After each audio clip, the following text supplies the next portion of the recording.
사실 저희 집안이 무용가 집안입니다. 저희 아버님께서도 무용을 하시고 어머님께서도 무용을 하셨고요. 저는 그 두 분 사이에서 태어나가지고 어렸을 때부터 무용을 보고 또 음악을 듣고 공연을 보면서 커왔습니다. 사실은 제가 중학교 때 대금을 먼저 배웠어요. 한 3년 정도 배웠는데 중학교 1학년 여름방학 때인가 우연치 않게 이제 아버님 단체를 따라서 그 프랑스 국제 민속 페스티벌이라는 데를 그냥 관광 삼아서 한번 가자고 하셔가지고 그냥 쫓아갔다가 거기서 이제 우리나라 무용의 인기를 실감을 했습니다. 외국 사람들의 환호와 갈채 이런 걸 보고 제가 뭔가를 좀 느꼈나 봐요. 아무래도 뭐 피가 좀 흐르긴 하겠지만 그때 잠재되어 있는 그런 걸 그때 제가 느꼈습니다. 근데 또 마침 아버님께서 그때가 이제 88 올림픽 끝나고 한창 올림픽 때문에 한국 서울이 좀 알려졌던 때라서 호돌이가 좀 인기가 있었어요. 그래서 그 어디서 구해왔는지 모르겠지만 그 호돌이 의상을 입고 한번 무대를 한번 지나가 봐라. 그냥 한 번만 지나가면 된다 해서 그 중학교 1학년 나이에 그걸 쓰고 또 무대를 지나가 봤어요. 그랬더니 관객들의 호응이 좋더라고요. 그때 느낀 어떤 희열, 무대 위에서의 희열을 느껴서 한국에 오자마자 이제 아버님께 무용을 한번 해보겠습니다 해가지고 기본부터 시작을 하게 됐습니다. 중학교 1학년 때부터 아마 본격적으로 시작한 것 같습니다. 일단 아버님께서는 지금 승무 예능 보유자로 계신 지금 숙명여대 교수이신 정재만 교수님이세요.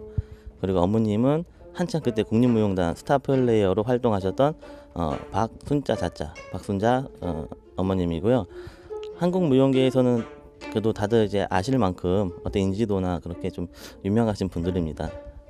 저희 아버님 같은 경우는 어떤 춤에 대한 열정과 열의와 끊임없는 노력, 항상 지금도 새벽부터 그냥 여기저기 다니시며 춤을 추시는 어떤 그 노력파라고 본다면 저희 어머님은 무대에서 어떤 화려함과 그 무대에서 느껴지는 포스라든가 어떤 그런 끼의 1인자라고 제가 감히 이제 평을 하고 싶은데요. 저는 어떻게 좀 반반 닮은 건지는 잘 모르겠지만은 어떤 어머님 쪽의 어떤 그런 좀 성향을 좀 많이 닮은 것 같습니다. 아버님은 제가 연습하는 거를 좀 더 했으면 좋겠고 좀 더 많이 했으면 좋겠고 그런 기대감이 있으신데 저는 할 때 하고 또 안 할 때 확 안 해버리는 좀 그런 게 좀 아직까지는 좀 남아 있는데 그래서 아마 볼 때는 어머니 쪽을 많이 닮았는데 어머니는 그런 쪽으로 옛날에 모든 그 송보험 선생님이라든가 김백범 선생님이라든가 옛날 원로 선생님들이 모두 인정하시는 여성 무용수였기 때문에 지금은 활동을 물론 안 합니다. 지금은 안 하시지만 그 당대에는 아마 최고로 쳤던 이제 그런 무용수라고 제가 듣고 또 제가 옛날 자료 같은 거 보면 충분히 그럴만하다 하고 느끼는 그런 바입니다. 일단 제 발걸음을 띄워주신 분은 아무래도 아버님이 되시고요. 기본서부터 승무, 살풀이, 태평 모든 이제 전통춤을 저한테 사사해 주신 분은 이제 저희 아버님이 되시고요. 고등학교를 제가 국립국악고등학교를 가게 됐습니다. 거기서 여러 가지 창작 활동이라든가 어떤 무대에 올라간 작품들을 저한테 가르쳐 주신 분은 성자, 주자, 윤성주 선생님께서 이제 그런 여러 가지 좀 약간 어떤 춤의 어떤 끼랄까 이제 그런 맛을 좀 많이 제가 가르침을 받았고요. 그 다음에 서울예전에 가면서 박숙자 선생님한테 또 어떤 그 예전만의 또 그런 색다른 끼가 있습니다. 그런 거를 좀 많이 배웠고 상명대로 또 편입을 하면서 또 진짜 희자 박진희 선생님께 또 어떤 춤의 또 완숙미나 어떤 이런 걸 좀 많이 배웠고요. 또 숙명여대 전통문화예술대학원이라는 데 가서 또 아버님을 만나게 됩니다. 그래서 거기서 이제 어떤 전통의 어떤 깊은 맛을 좀 배우게 됐고 마지막으로 세종대학교 박사과정을 밟으면서 양선자 희자 양선이 교수님께 여러 가지 이제 어떤 삶의 지혜라든가 어떤 그 이론적인 그런 춤의 체계를 좀 많이 배우게 됐습니다. 아무래도 어렸을 때 기억에 많이 남는 이제 고등학교 시절에 여러 또 창작 활동이라든가 작품의 어떤 그런 맛을 알게 해주신 이제 윤성주 선생님하고의 어떤 그런 관계가 아무래도 지금 기억에 남고 또 저의 어떤 창작 활동에 있어서 어떤 많은 영향을 준 것 같아서 그런 게 있고 또 선생님께서는 또 무척 엄하셔가지고 저희 학생들 사이에서도 호랑이 선생님으로 통하신 그런 분이셨기 때문에 아무래도 어렸을 적의 인상 그게 가장 많이 남는데 뭐 제 자랑은 아니지만 저는 학교 다닐 때 한 대도 안 맞고 이제 졸업을 했다는 이제 어떤 그런 긍지를 가지고 있습니다.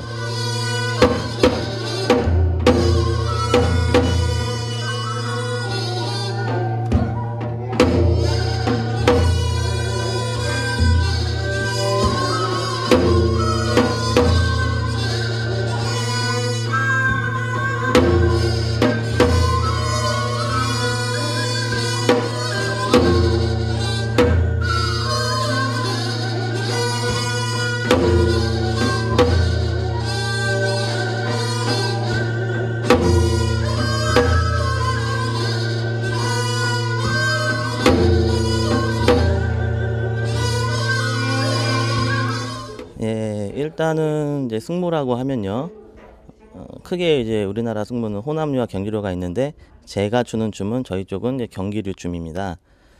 뭐 승무의 어원이나 이런 걸 보면 뭐 불교 의식 무용설도 있고 민속설도 있고 여러 가지가 있는데 뭐 그런 거를 지금 뭐 처음부터 쭉 나열해서 말씀드리다 하기보다는 간략하게 설명을 드리자면 승무라고 하면은 우리나라 전통 무용 중에 가장 백미라고 할 수가 있습니다. 춤이 사실 좀 어려운 춤이에요. 승무라는 게 춤 중에서 가장 어렵다고 하는데 그 이유는 어떤 그 무게감과 끊일 듯 이어지는 호흡법, 또 장삼이라는 그 긴 어떤 의상을 입고 하기 때문에 그 장삼을 또 잘 가지고 활용을 해야 되기 때문에 일반 맨손 춤하고 차별이 있고요. 그 다음에 전체적으로 이제 오바탕이라고 이제 오과장이라고 되어 있는데요. 그거는 우리나라의 어떤 그 오라는 숫자, 옛날에 전통적으로 판소리 오바탕이라든가 뭐 마당놀이, 뭐 탈춤의 오과장이라든가 이런 것처럼 승무도 크게 장단 구성 이제 형식이 오과장으로 되어 있습니다. 연불, 그다음에 타령, 그다음에 국거리, 또 이제 복당학이라는 과정이 있고 다시 국거리로 마무리를 하는 오과장이라고 되어 있습니다. 그렇기 때문에 어떤 장단의 변화에 따라서 그 춤의 어떤 크기나 형태가 많이 다른데요. 연불 같은 경우는 큰 태산이 일어나는 듯한 어떤 무게가 있고 가장 느리면서 절제된 듯한 동작이 주를 이룬다면 타령은 남성적이고 호흡이 뚝뚝 끊어지면서 어떤 멋스러운 동작이 주를 이루게 됩니다. 국거리로 넘어가면서 동작이 아기자기하고 어떤 호흡을 끌고 당기는 어떤 그 맛깔스러운 그런 춤 사위가 이루어지고요. 북당학에서는 이제 자신의 어떤 해탈과 카타르시스를 위한 한바탕 이제 북이 치워지면서 마지막에 다시 국거리로 마무리를 하면서 정적으로 동작을 마무리하는 게 전체적인 승무의 느낌입니다. 예. 뭐 제가 느끼는 승무는 저는 중학교 때부터 처음 기본 다음으로 승무를 지금 거의 한 17년 이상 사실 추고 있는데요. 알다가도 모를 춤이 승무인데 그 이유는 어쩔 때는 그냥 너무 힘든 춤이지만 또 어쩔 때는 이게 또 너무 가볍고 이게 또 구름 위에서 추는 듯한 그런 느낌을 딱 한번 받아봤어요. 나이가 아직 뭐 그렇게 많이 되진 않았지만 그런 맛을 본다면 승무는 참 깊은 춤이다. 그리고 승무를 다 섭렵을 하게 되면 다른 춤들은 좀 배우기가 쉽지 않는가. 그래서 승무가 우리 춤의 기본이라고 하면서 가장 어려운 춤이라고 할 수 있다라고 저는 그렇게 느끼고요. 앞으로 계속 승무를 쳐가겠지만 그 대를 이어가려고 노력을 많이 하지만요. 이 승무를 일반 대중들한테 알리기 위해서는 또한 대중과의 호흡이 될 수 있는 춤으로 어떻게 보면 계승 발전이죠. 그 춤의 형식을 버리는 게 아니고 그 춤을 어떻게 대중들의 입맛에 맞추어서 또 색다르게 한번 표현을 할 수 있는가. 그 춤의 변질이 아닌 계승 발전을 위해서 저는 아마 노력을 해 나갈 것 같습니다. 예, 감사합니다.